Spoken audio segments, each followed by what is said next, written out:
নরসিংদী শিবপুরে যাত্রীবাহী বাস ও মোটরসাইকেলের মুখোমুখি সংঘর্ষে ৩ বন্ধু নিহত হয়েছেন।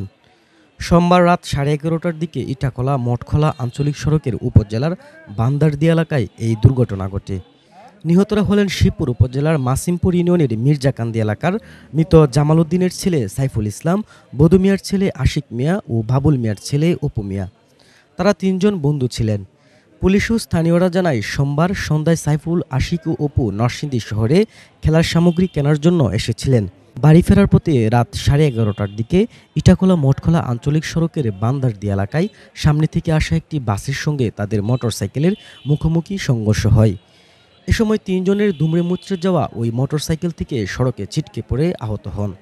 পরে স্থানীয় লোকজন ও ফায়ার সার্ভিসের সদস্যরা তাদেরকে উদ্ধার করে শিবপুর উপজেলার স্বাস্থ্য কমপ্লেক্সে নেওয়ার পথে সাইফুল ইসলাম ও আশিক মিয়ার মৃত্যু হয়। পরে হাসপাতালে জরুরি বিভাগের কর্তব্যরত চিকিৎসক দুজনকেই মৃত ঘোষণা করেন। এ সময় আহত অপু মিয়াকে উন্নত চিকিৎসার জন্য রাজধানীর ঢাকা মেডিকেল কলেজ হাসপাতালে পাঠানোর পরামর্শ দেওয়া হয়।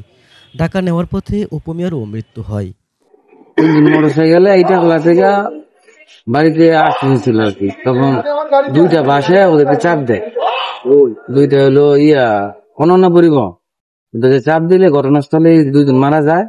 আর একজনকে নিয়ে আমরা ওই পঙ্গুতে গেছিলাম। পঙ্গুতে যাওয়ার পরে ওইখানে মারা যায়। মাছের ব্যবসা করতো, আরেকজনে ড্রাইভিং করতো, বড় গাড়ি চালাইতো, আরেকজনে এমনিতে বেকার, 500 করছে, বিদেশ যাইল। দুজনই বন্ধু, একসাথে চলাফেরা করতে হবে। এখন ৩ বন্ধু একই সাথে যাত্রা শুরু শেষ হলো একই সঙ্গে। একটি দুর্ঘটনা কেড়ে নিল 3টি তরুণ প্রাণ। সড়কে আর কত প্রাণ জ্বললে আমরা সচেতন হব? আলামিন হোসাইন, এটিএন বাংলা, নরসিংদী।